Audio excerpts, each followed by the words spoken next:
Is Charles Oakley just another manifestation of why the New York Knicks organization is a zoo? Break it down here.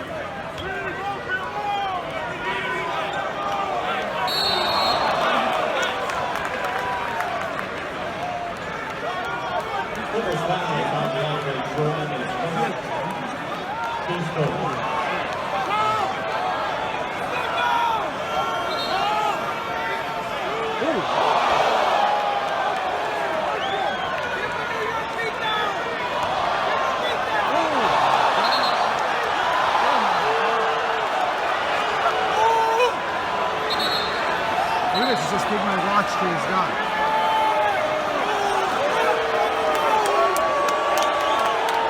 Hi guys, welcome to Hoops Junction. Vladimir here. Today we're talking about Charles Oakley. Mr. Oakley went to the Knicks game when they're playing against the Los Angeles Clippers, and apparently he got to some kind of altercation. Nobody knows exactly what started it.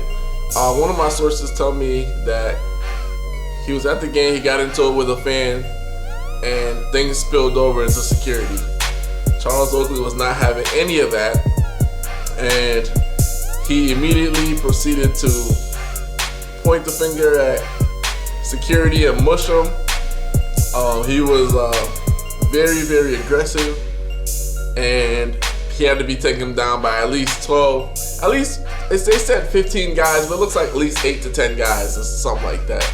And the police officers were there and everything. You know, nobody really knows what started it, but they said that Charles Oakley has had a really bad relationship with owner James Dolan. He said James Dolan is a bad guy and he's a motherfucker. When you're criticizing the owner like that and he was the one cutting the check, I can understand why you'd have a bad relationship with him. And if you guys don't know who Charles Oakley is, he's one of the most beloved Knicks. You know, he played with the Knicks from 1988 to 1998, and he was part of that NBA Finals run when the Knicks went against Houston Rockets. So Charles Oakley's legacy, history is completely embedded, entrenched with the Knicks. You know, just as much as James Dolan is the owner, Charles Oakley owns part of that Knicks brand with his lore. Like, everybody remembers the things that Oakley did, his toughness, his willingness to take tough fouls, his competitive nature, you know what I'm saying? So, and he was just a guy you didn't want to mess with. Him, Anthony Mason, those guys you did not want to mess with. And apparently somebody messed with him. They poked the bear today, and the bear wasn't having it. I mean, just watching the clip of the video, he was extremely, extremely aggressive. He was not playing any games, especially when he mushed that guy. You know what I'm saying? He was just like, get your. And he told the other guy, get your hands off me. Get your damn hands off me. The Knicks' response to this, they came out with a statement, all right? They said that, and I'm going to read the statement to you, and just to let you guys know what's going on here from their perspective. Charles Oakley came to the game tonight and behaved in a highly inappropriate and completely abusive manner. He has been ejected and is currently being arrested by the New York City Police Department. He was a great Knick, and we hope he gets some help soon. This doesn't help the Knicks case at all in terms of free agency, in terms of trades, in terms of piquing people's interest to come to the New York Knicks. Number one, you have Phil Jackson criticizing Carmelo Anthony, saying that leopards can't change his spots. Phil has not been what the Knicks ordered, or with the doctor's order, you know what I'm saying? He hasn't done a great job in New York. You know, some of his moves, they all seem like great moves, and then they just fall on their faces, all right? And another thing you gotta understand about this whole Phil era, before Phil came, the Knicks, with Carmelo, went to they had three playoff appearances, and they had a winning record. Post Phil, losing record, no playoff appearances. So he has been an absolute debacle. So management, Phil Jackson has no management experience.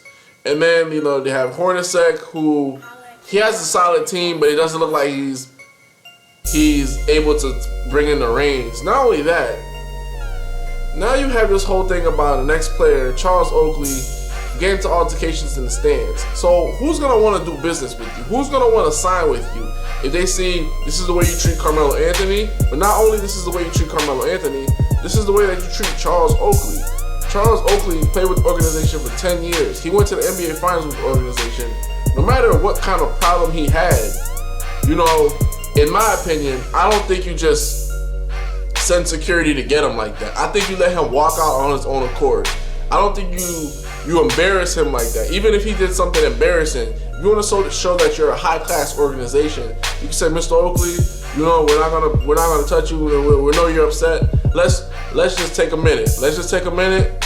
Let's walk outside and let's just talk about this for a minute. You know, we're not gonna take away your seat or anything like that. You know, in the video, you can see Charles Oakley trying to hand over his watch to some guy that he was with.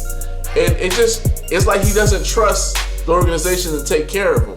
Organization that he worked for 10 years. No matter how drunk he was, people get drunk at the games all the time. But for it to be Charles Oakley, which let's just say he was drunk, and it's a poor showing on his part. You're a high class organization. There's a certain way you can say like, okay, look, we're not gonna escalate the situation. You know, James Dolan was actually sitting in the front row. He saw everything going on, and he basically didn't say anything. But I feel like that's just fuel to the fire of people who don't want to come to New York.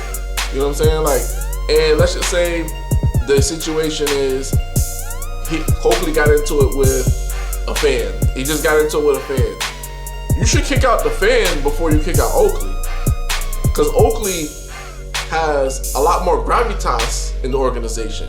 You see what I'm saying? Even if it's a fan that spent $10,000 on a seat, whatever they cost nowadays, you should say like, okay, fan, you go this way. You know, we'll reimburse you your ticket or whatever. Mr. Oakley, like we'll move you to the skybox. Like, this is like a black eye for the Knicks. This is like, and it looks bad on Oakley's part as well, but we don't know what triggered it. But at the same time, it's like, how many more F-ups, you know what I'm saying? How many more fuck-ups are we gonna accept from the New York Knicks in terms of handling situations, handling players, handling ex-players? Like Patrick Ewing, he never got a shot to coach for the New York Knicks. Magic Johnson, he got a shot to coach for the Los Angeles Lakers. Even though he didn't do a great job, at least he got a shot. Patrick Ewing never got that shot. And if you look at all the history of the players, besides Walt Clyde Frazier and Phil Jackson, nobody's there anymore. You know what I'm saying? Allen Houston was doing some consultant work. He stopped. John Starks was doing some kind of consultant work. Now he only does like the Garden of Dreams and stuff like that. So there is something to be said about the Knicks organization, how they handle new players like Carmelo and you know, the Derrick Roses of the world and everything like that. And then how they handle old players like Charles Oakley. No matter how drunk he is, no matter how stupid he acts, he deserves a better sign of respect. And even let's just say he wasn't acting respectful or whatever the case is, like you can make it where you know the cameras don't turn to Oakley. You know, hey, camera A, get off Oakley. Camera B, get off Oakley. Like this is gonna be a situation that we don't necessarily want broadcasted. And then the statement that gets you is he came acting inappropriate. We hope he gets help soon. Now you're insinuating that he has like some kind of drug problem, alcohol problem, and maybe he just got into it with a fan. Maybe he just didn't like the way he was being treated.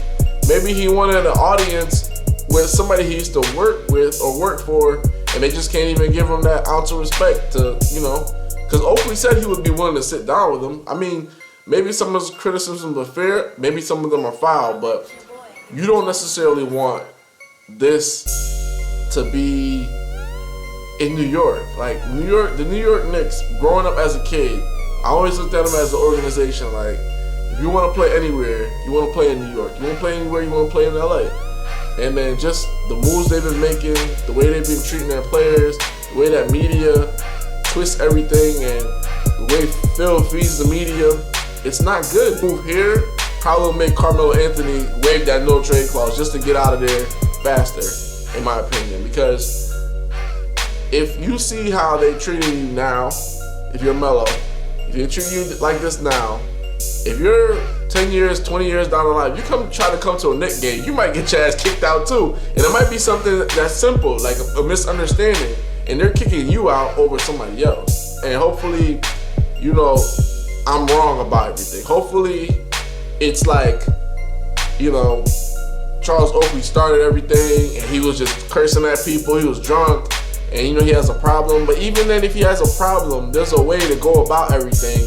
You know what I'm saying? Like you could say, excuse me, fans, you know, you need to move out of this area. Let's give him some space.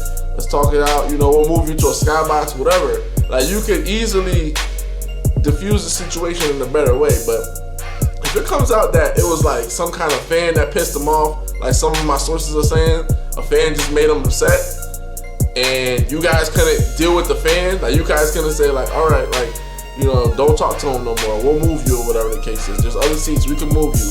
Or Mr. Oakley, we can move you to Skybox. Whatever you know what I'm saying? Like you have put in work here. You see what I'm saying? It comes out that it was something that the Knicks just mishandled. That's another strike against you. Nobody's gonna ever want to come there until Phil Jackson leaves, till Coach Hornacek probably is removed. Like it's gonna be like a whole another change. It's gonna take another 10 years to rebuild. You know, it remains to be seen. You know, the reports are gonna come out and the rest reports are gonna come out. But my initial reaction to this is, you know, forget it for Oakley, because Oakley's not even playing anymore. So, you know what I'm saying? Like, and I don't think he's gotten into any other games. He's gotten into something like this. But for him to get into something like this, get arrested in the place where he used to put in work, makes no sense. Like, because I'm pretty sure there has been plenty of guys, you know, getting into fights, car accidents, everything. Things get covered up, it's squashed. You know, they pay the money, whatever the case is. But for something like this to happen to him like that, makes no sense. Like even Jason Kidd, when he started playing with the Knicks, you know, he had a DUI. It was like squashed like that. Everything was covered up. Boom, boom, boom. We handling it. But for you guys not to handle something like this for Charles Oakley, you're gonna arrest him at the Garden? Like they shouldn't have even said he got arrested. They should have just said, you know, he got detained, he was released. Let's just say you did arrest him. Don't release that to the public. That is somebody who represented your organization, and people still look at him like somebody who still does represent your organization. You don't want that to be in the headlines like Carmelo, Phil Jackson get into a war.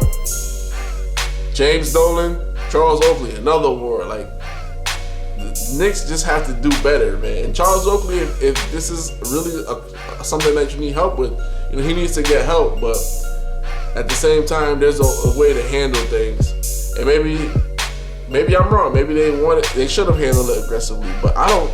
Initially, looking at everything, I see that he was upset.